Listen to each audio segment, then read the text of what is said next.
Welcome back, everyone. We're going to go over the Chapter 14 test today, and what I'll be doing is I'll be going through sample problems from the Form B of the test, since you're going to be taking the Form A. Now, this is a really long test, but a lot of the problems are just going to be simple questions about concepts, a lot of true and false. So you're not going to be doing a ton of, like really long, hard computational problems. It's going to be a mix of just kind of simple like true, false, conceptual questions, and then some where you actually have to make computations. So we'll jump right in. The test, as you'll see in the study guide, which again is always going to be very similar to the test, it's going to start out with a bunch of just simple questions that are true or false. So number one, every rational number is an integer. Every rational number is an integer. What do you think? Do you think that's true or false? Well, we have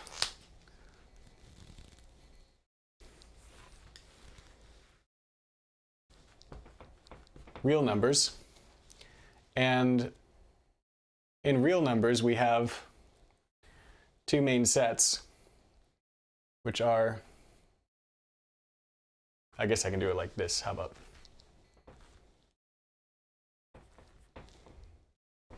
We have a set of rational and irrational. So are all rational numbers integers? The answer is no, because integers are a subset of rational numbers. So the subset of integers is going to be whole numbers and their opposites. So 0, 1, 2, 3, 4, and 0, -1, -2, -3, -4, and so on. Rational numbers are going to they're going to include anything fractional or any decimal, unless they are irrational fractions or decimal numbers, which we're going to get into later. So, true or false, the square root of most numbers is going to be irrational. That is true. Most numbers will have irrational square roots. And by irrational, of course, we mean that it's going to have decimal places that never end. And it can't be expressed as a fraction of two integers. Number three, if a number is rational, its decimal form never ends. This is tricky because one of the ways we defined a rational number was that it has a period, which is going to be an infinitely repeating decimal place. If I have 0.3, then I know it's a rational number as a fraction, because any number that can be expressed as a fraction of two integers is a rational number. But as a decimal, it doesn't look like it has a period, but I could put an infinite number of zeros at the end, so it actually does. So because they've defined it this way, like they've defined the decimal form of a rational number as having a period, it kind of sounds like the answer would be true, that rational numbers have a decimal form that never ends. But the answer is actually going to be false, because technically, even though I can convert any rational number into having a period of 0 repeated, they're not being that abstract about it. They're just saying, do all rational numbers have an infinite number of decimal places? No, because 0.3 is just 0.3. You don't have to add an infinite number of zeros to it. It has an end, and we're just going to think of it that way for the test. Now, if I had 0.3 repeated, does that have an end? No, but that's not an example of how all rational numbers work. Some of them just end. What about irrational numbers? Do they ever end? No. An irrational number's decimal place will go on forever and never have a repeating pattern. Next problem. To every point on a number line, there corresponds a real number. Yes, that is true. So number lines are only going to be made up of numbers on this chart. You might have a mix of like rational and irrational numbers, but everything on a number line is going to actually exist. Whereas if it's not a real number, it's an imaginary number.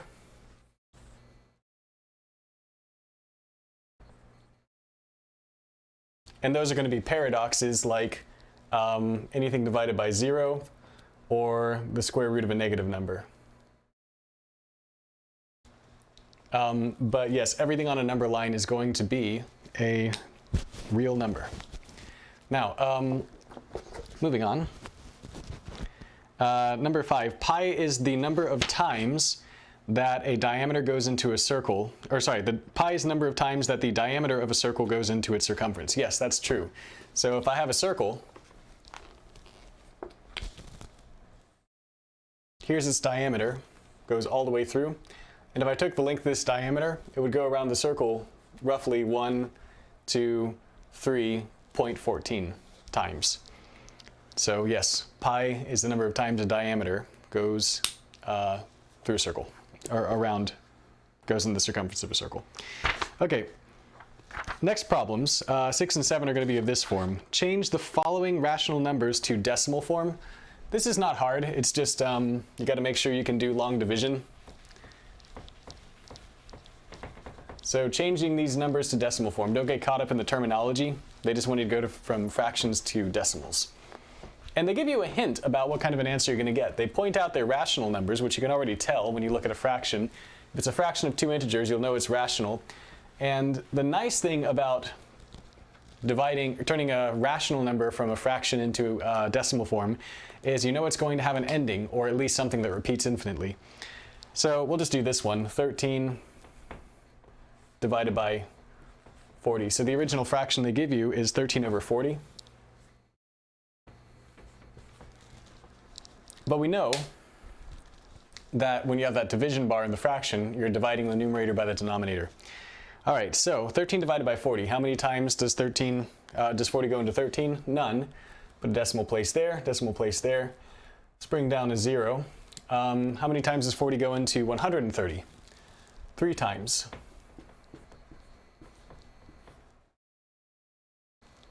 Bring down another 0. How many times does 40 go into 100? Twice. And I think an end is in sight here. Bring down another 0. How many times does 40 go into 200? 5 times. So that's the answer, 0.325. And I'm not going to do number 7 because it's exactly like that. One moment, sorry. Just checking my answer, even though I don't need to. Yeah, 0.325. Okay, so let's move on to number 8 now. Just going to go through this as quick as we can. All right, write each of the following as the quotient of 2 integers in lowest terms. Now, this is asking for something very simple, but you might get confused by the language. So what do they mean by a quotient of integers in lowest terms? They give you some decimals, and you just have to convert them to fractions. Make sure that the fraction is only made up of integers. In other words, it's a normal fraction, no decimals or anything strange in it. And what do they mean by in lowest terms? They just mean reduced as much as possible. So this is going to be like 0.48. How do we turn that into a fraction? This is something we did in an earlier lesson. Basically, count the number of decimal spaces. How many decimal places are there? There are 2. So what we're going to do then is we're going to say, let's put this over, if we put it over 1, its value doesn't change, right? But if I want to move the decimal place 1 to the right, I would divide this by 10 to counter that decimal move over. And then if I want to get the decimal completely out, move it over one more time, I'm going to put it down over 100. So you're dividing it by 10 to the power of however many decimal places there are. So 48 out of 100. That is a fraction of integers. So we're good, right? But it asks for it in lowest terms. So what that means is we need to reduce now. So what are 48 and 100 both divisible by? 4. This becomes 12 over 25. I think I'll have to do the next one too.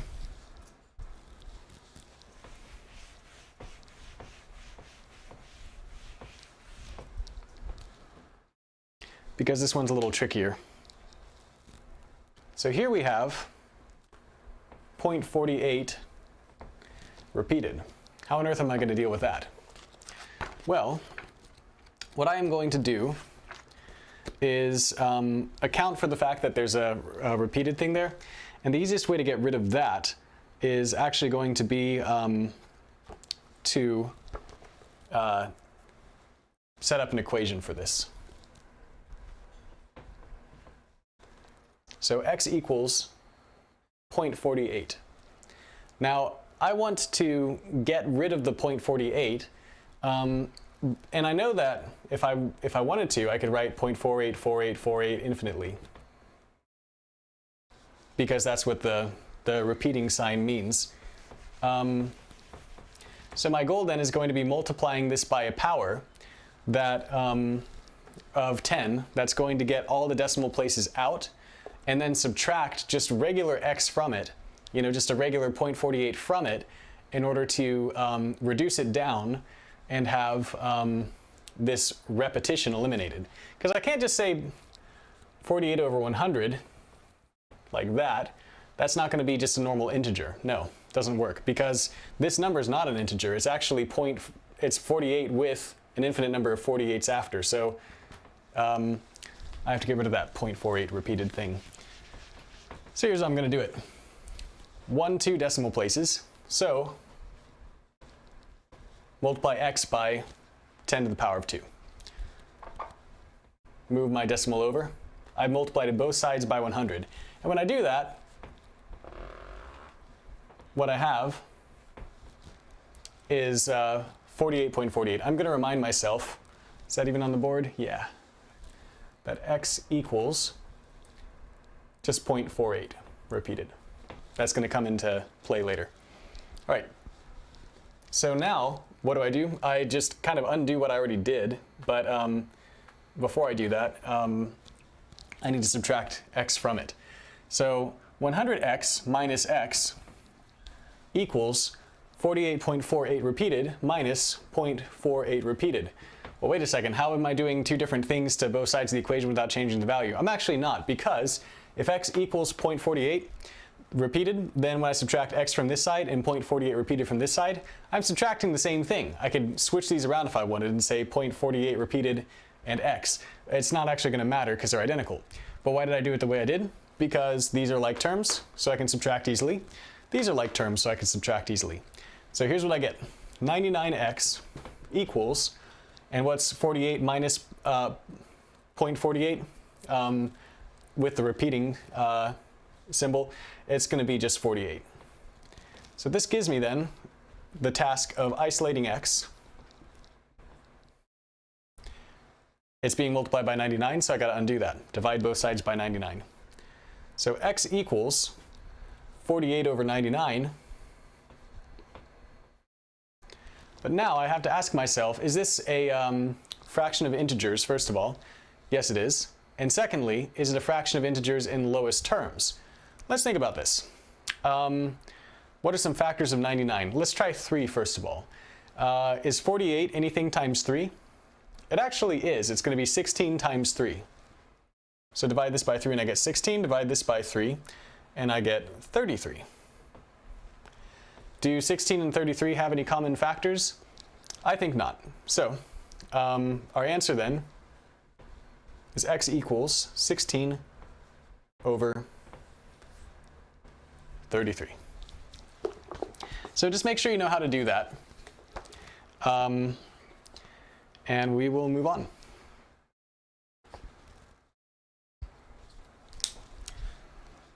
All right. I think I'll pause and clear the board.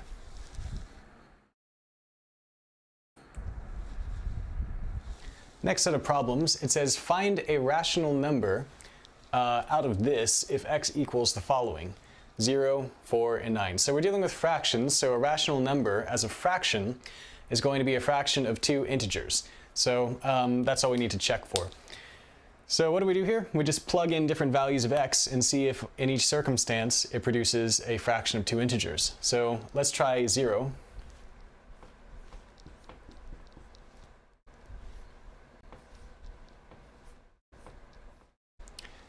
What's 3 times 0? That's going to be 0. So add 1 to that, it's 1. Now what's 0 minus minus 4? That's going to be negative 4. That's your answer. It's negative 1/4, or 1 over negative 4, or negative 1 over 4, however you want to say that. Next one.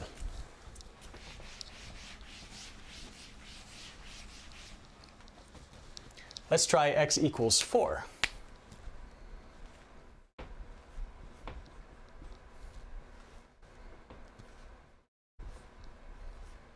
Now, do you already see a problem with this one? Hopefully you do.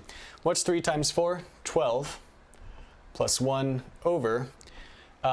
What's 4 minus 4? That's 0. So I can actually just stop here. I don't have to solve and realize that's 13 over 0, because what happens when I divide anything by 0?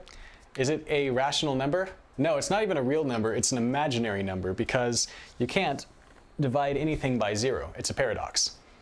So the answer to this one is it's not possible to find a rational number out of this fraction if x equals 0. Finally, x equals 9.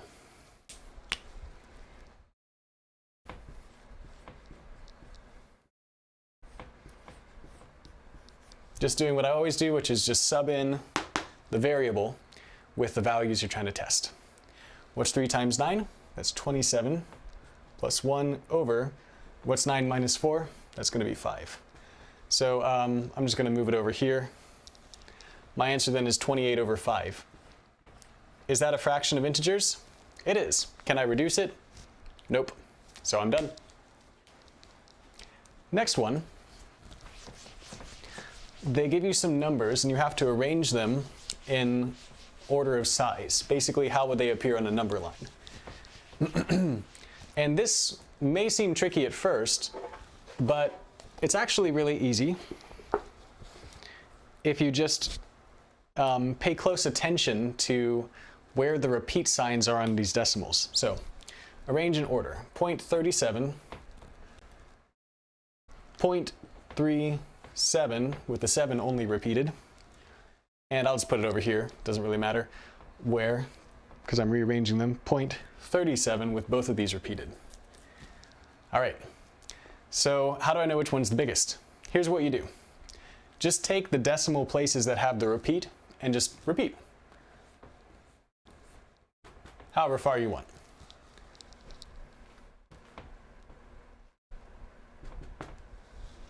All right, and I'll just add here, I can repeat 2, but I'm going to add zeros. Let's just do a total of 4 decimal places. 1, 2, 3, 4. And you tell me then, what's bigger? 0.373 or 0.370?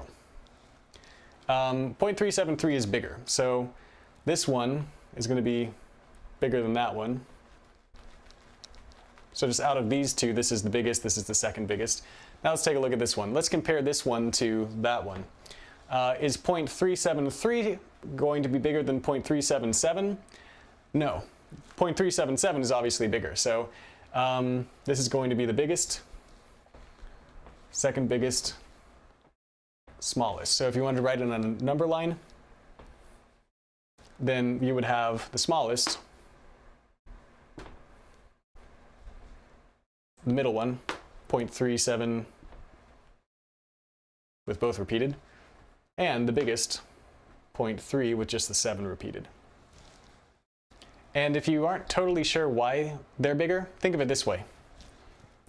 Anytime you subtract one number from another one, if you get a positive answer, then that means that you subtracted the smaller number from the bigger one. So if I take, like, I don't know, 10 minus 5, my answer is positive 5 because 5 is smaller than 10. So, or 8 minus 2, my answer is 6. It's positive 6 because 8 is bigger than 2. But if I switch them and did like 2 minus 8, my answer would be negative 6 because 8 is bigger than 2. So in the same way, if you just take any two of these and subtract them from each other, you can figure out real quickly which one is bigger, even if you couldn't just look at it and do what I did, which is I just thought, all right, tens place, which one's bigger? They're equal. Hundreds place, which one's bigger? They're equal. Thousands place, which one's bigger? This one's the winner, so this is the bigger number. That's another way to do it. All right. Now it says this: list as many of the roots as indicated for each of the following numbers as you can. And this is going to be problems 15 through 18. If you think there are no such roots, write none. This actually comes into something we talked about in an earlier lesson, where we pointed out 0 has one square root, which is 0. And 1 also has one square root, although the book didn't really point that out. It's just going to be, actually no, that's not true. 1 has 2 because it's 1 squared is 1 and negative 1 squared is 1. That's why the book didn't point it out. It's because it's wrong. But then if you get into any positive number, the positive numbers are going to have 2 potential square roots, because I could say square root of 4 is negative 2 or positive 2. Typically we just say negative 2, but positive 2. We usually just give the positive answer for those, but if we're solving a quadratic equation, we give both. But then if you have something like square root of a negative number, that's not going to have any square roots. If, however, I'm asked for the cube root of a number,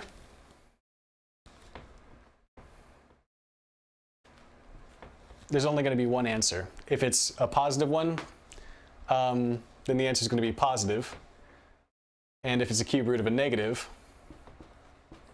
the answer is going to be a negative. All right, so that's the basic idea of this. And if they're asking for larger roots, just ask yourself, is the root going to be a even or odd number? If it's an even number, like the square root or the 4th root or the 6th root or the 8th root, then it can have a positive and a negative answer. But if it has an odd number, like if you're asking for a cubed root or a 5th root or a 7th root, then it will only have either a positive or a negative answer, just one. All right, so they're asking for the cubed root of negative 64. And so 4 times 4 is 16, times 4 is 64. But this is negative 64, so we need negative 4, and that's our answer. That's our only root. Now they want 4th roots of 81. Remember what I said a moment ago? If you have an even-powered root, then that means you can have a positive and a negative answer, and we can test that out too. So 3 times 3 is 9, that's squared, times 3 cubed is 27, times 3, which is going to be to the 4th power, is 81. So the 4th root of 81 is 3, but if I have, let's just test this, negative 3 times negative 3 times negative 3 times negative 3, so that would be negative 3 to the 4th power. Is that an even or odd number of times I'm multiplying negatives? It's going to be even. So each pair of negatives cancels each other out and becomes positive. So negative, positive, negative, positive. So I could actually take negative 3 to the 4th power and it'll equal positive 81.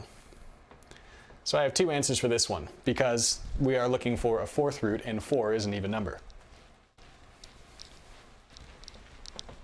Next one. I suspect some of these are, at least one of these is going to be a none. They want the 5th roots of negative 32.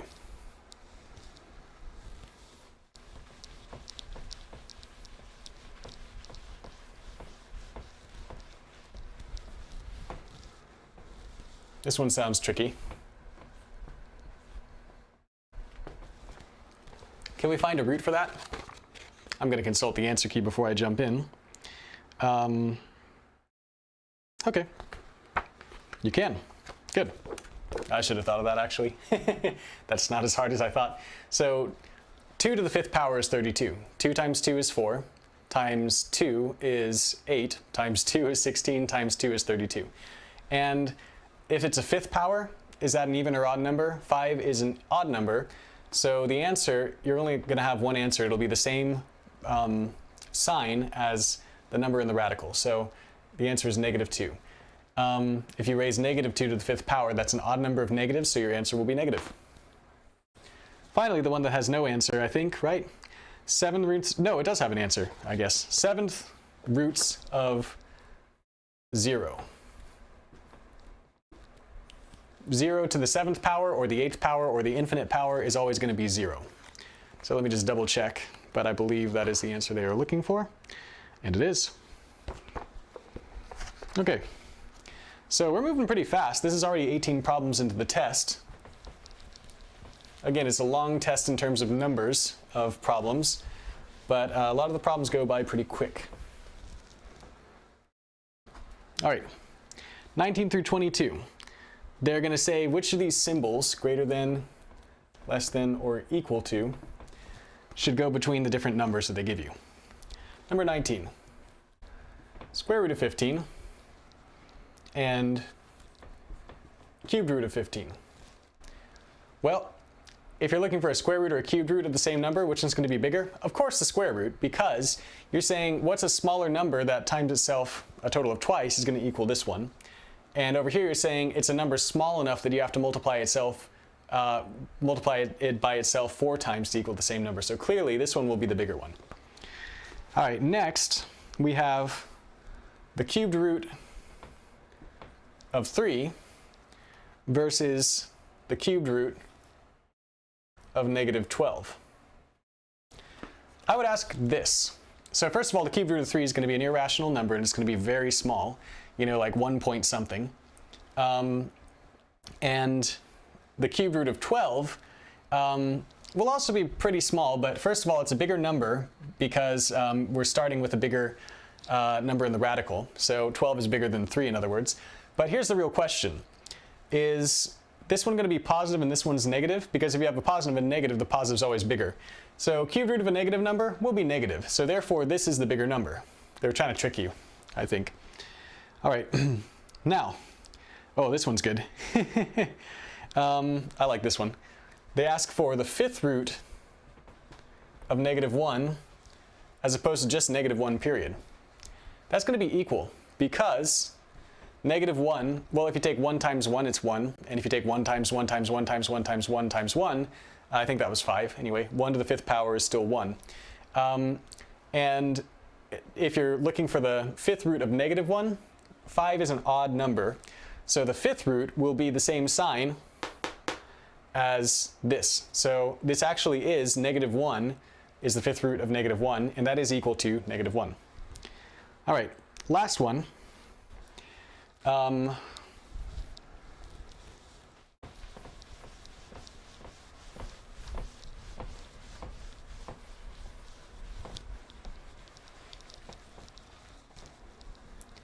We have the square root of 1/64 versus the cubed root of 1/64. Both of these are positive, so we're really just asking, like, what's bigger if you find a number times itself that equals 1/64, or a number times itself and then times itself again that equals 1/64. That's going to be another situation where you're just looking for the smaller power for your answer. All right, for finding the bigger one.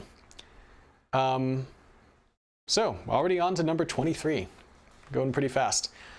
This section is going to ask some questions about circles. Let's kind of discuss the anatomy of the circle again and some formulae for circles. The distance around a circle is called the circumference.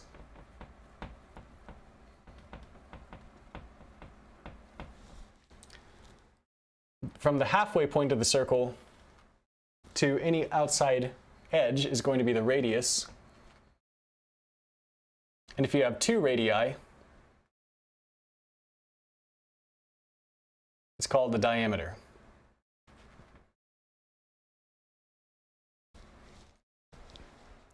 Now, if you need to find the area of a circle, what you do is you use the formula. Actually, let's do circumference first. So that's going to be pi times the radius squared. Oh, I'm sorry, that's the area. Goodness, what am I saying? It's going to be 2 pi r. Or you could say the circumference equals pi times the diameter. Those mean the same thing because there's 2 diameters, there's 2 radii in a diameter. Hopefully this camera's going to come back into focus. That looks good, maybe? Yep. Okay, there we go. Then if we want the area of a circle, that's what I said earlier, which is pi r squared. All right, using that information, they say in number 23, the circumference of a circle whose radius is 5.5. So if the circle's radius is 5.5, they don't give you units, but we could pretend they have units if you want. What is the circumference? And they said to find the exact answers. So what does that mean when they say the exact answers? This is important for your test. They mean use the symbol pi to represent pi. Don't use 3.14 if it's exact. Why? Because 3.14 is not exactly pi. When they ask for the exact answer, it's actually easier because then you just get to use the pi symbol and avoid multiplying by a 3-digit number that has decimal places. So, so consider yourself blessed when they ask for the exact answer. Anyway, if the radius is 5.5, then they're asking for the circumference, which is circumference equals 2 times pi times the radius. And the radius is 5.5. Well, here, I'll do that down here. Just carry everything down. 5.5 is the radius, so I'm entering that there. Is this showing up on the, yep, it is, okay. That's not 55, that's 5.5. All right, so now what is, I'm not gonna multiply anything by pi, I'm just using the symbol. So what is 2 times 5.5? That's 11. So the circumference equals 11 pi. And they didn't give you a unit, so you're done. All right. They ask for the area of a circle whose radius is the square root of 3. So now, let's go ahead and write the radius as the square root of 3. Doesn't matter if I write the radius here or here. Each of these is a radius.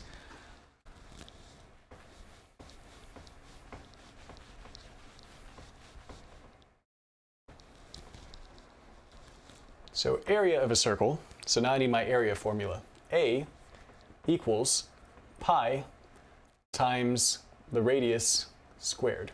This one's a really easy one because they gave you a square root and you might think, oh no, a square root, that's going to be hard. Not when you're squaring it, because finding the square root of something and then squaring it cancels it out, liberates it from its radical. So the pi times the square root of 3 I will insert for the value of a radius squared. The area equals, square root of 3 squared is 3.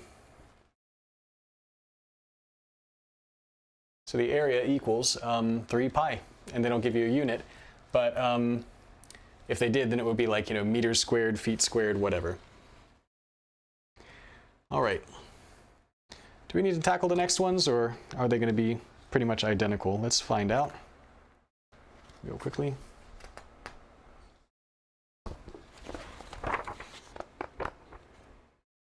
Flipping around with bookmarks. All right.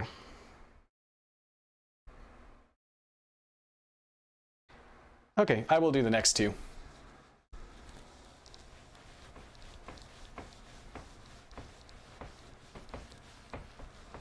Number 25.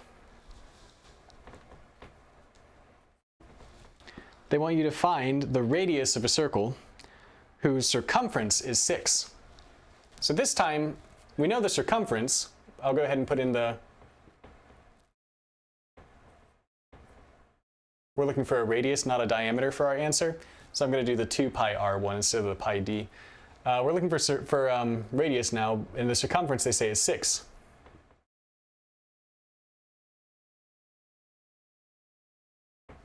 So I just replace the value of circumference with 6.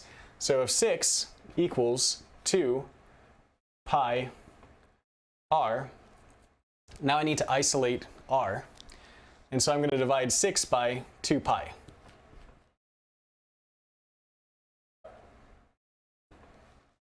All right, so what does that give me? That ends up being the radius equals, cancel out the 6 for a 3 and the 2 becomes a 1, dividing them by their common denominator, or common multiple of 6, common factor of 6. Radius equals 3 over pi. What a strange answer.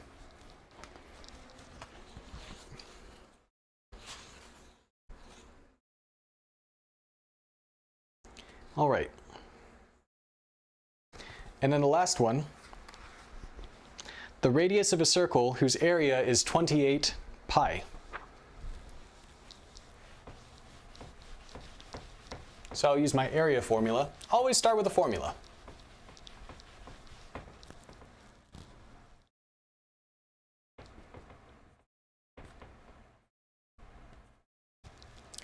Okay, so the area is 28 pi.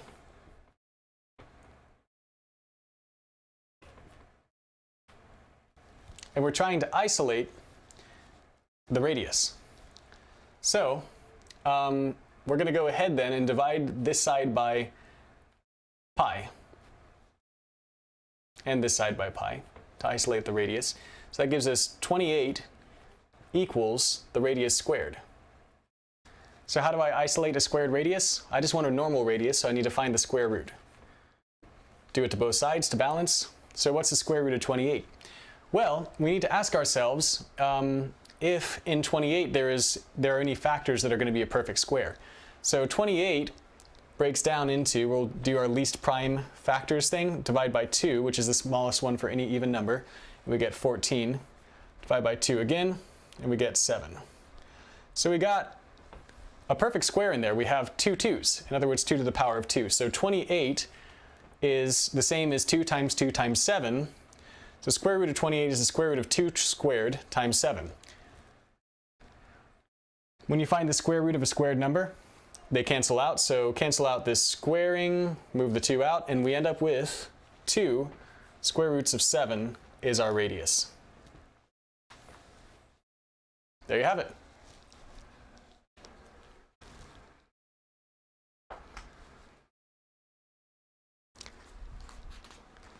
Now, they give you some clarity on the instructions in the next part. They say in each of the following problems, and this is number 27 and 28, let 3.14 equal pi, and round your answer to the nearest integer.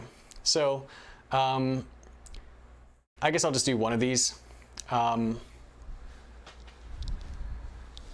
hopefully this doesn't really need much explanation.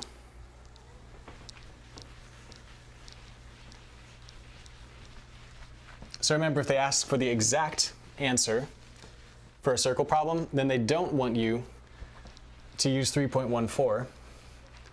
They want you to just use the symbol pi. So this next one, just always read the directions carefully.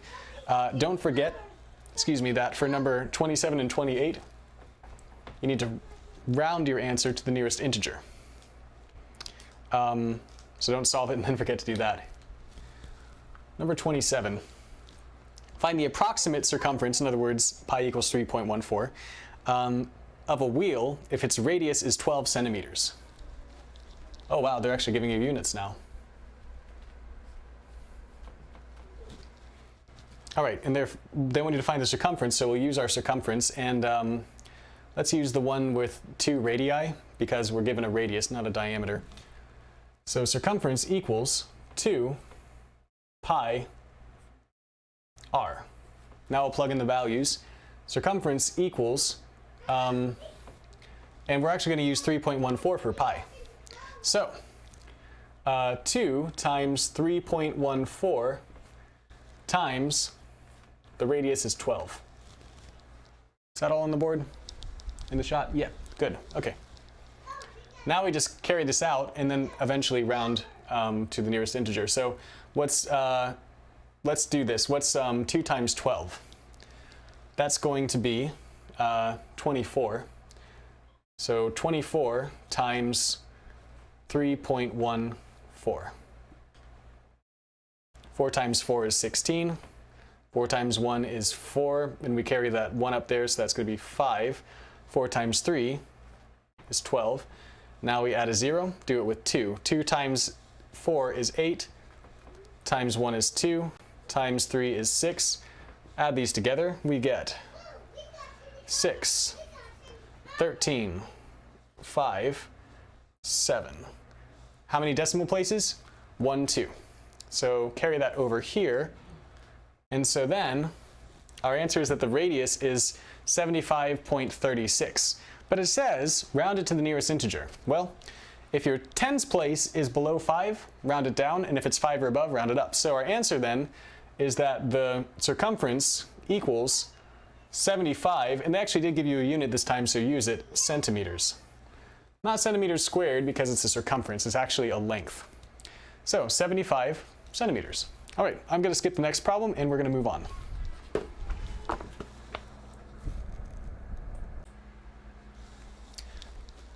For numbers 29 through 32, they give you these 8 different types of numbers. Now, I'm just going to tell you right now, all these are real numbers.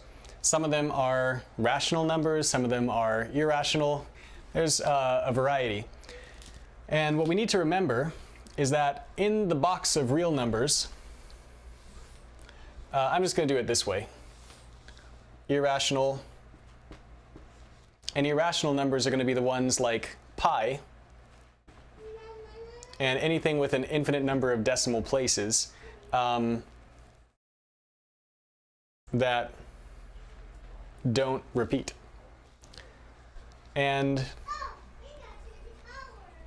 over here we have rational numbers.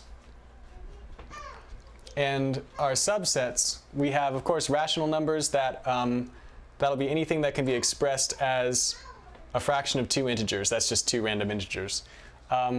Or a decimal place that repeats infinitely, or a decimal place that ends. And we could say that like it could repeat if we wanted to with like, you know, an infinite number of zeros. And then some specific types of numbers within rationals. The book doesn't really cover whole numbers, even though I've talked about it. We have integers, which is going to be, I'll just do the proper thing, the number set. That'll be like ... -1, 0, 1, ... And then inside of that we have counting numbers, aka natural numbers. And that's going to be just like 1, 2, 3, etc. That's a really messy board, sorry about that. It's probably not very legible. But anyway, they say which of these 8 numbers are counting numbers? Well, counting numbers, we have to actually solve some of these. So what's the cubed root of 1? It's 1. Is that a counting number? Yes, 1, 2, 3, 4, etc. -2, not a counting number because they don't include negatives. 0.3, not a counting number because they don't include anything other than like whole numbers like 1, 2, 3, 4. 4 pi? Nope. Decimal places. Square root of 5? Nope. Decimal places. 1 out of 6? No, because it's not like just a normal whole number like 1, 2, 3, 4.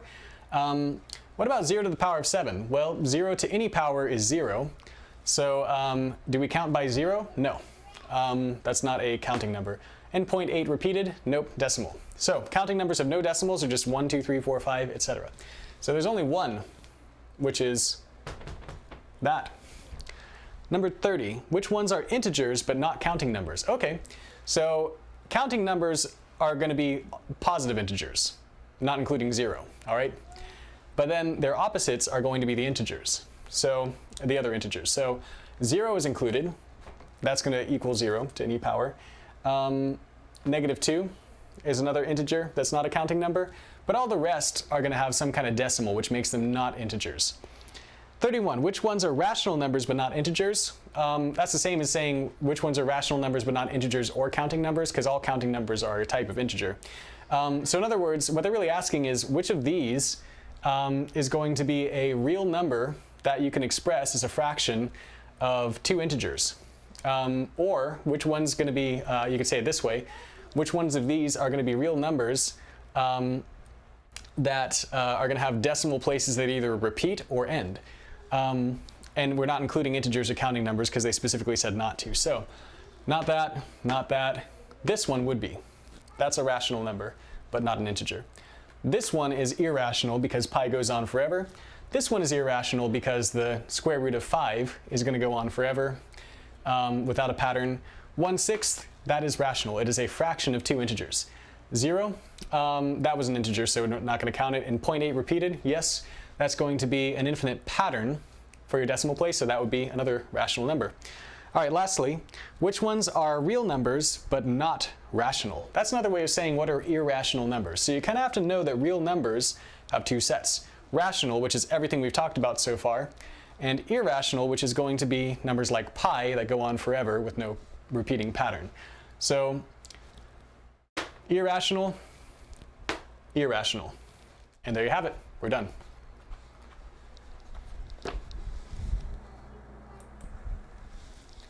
All right, so next we're going to ask whether the set of odd integers is closed for the following operations. So here are the operations that we see.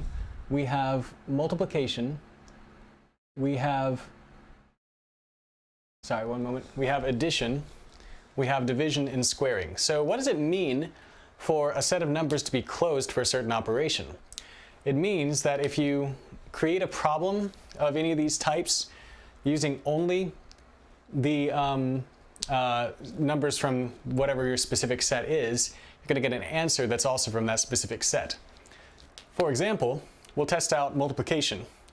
If I take any odd integer, and by the way, what are the odd integers? That would be infinitely going into the negatives, like -1, -3, -5, -7, etc. And the positives, 1, 3, 5, 7, etc. So those are your odd integers. So we need to start and test these different kinds of problems with different odd integers and see if we get an answer that's an odd integer. And if we do, then that means that yes, the set of odd integers would be closed for any of these operations. If we don't, then it's not. Multiplication, let's take, I don't know, 3 times, let's say 5. That equals 15. Is that an odd integer? Yep. Odd integer times odd integer times equals an odd integer. So that appears to be closed for the set. Let's do a negative just as a good test. Let's say -3 times 5. What does that equal? -15. Is that an odd integer times an odd integer equaling an odd integer? Yep. So it turns out actually, and you could test it further if you really wanted to, but it turns out that multiplication is closed for the set of odd integers. Let's try addition. Let's just do this one. 3 plus 5. What does that equal? 8. Okay, we have an odd integer plus an odd integer, and it does not equal an odd integer. It equals an even integer. So therefore, we've already proved first time out that addition is not an operation for which odd integers are closed. Odd integers are not closed for addition.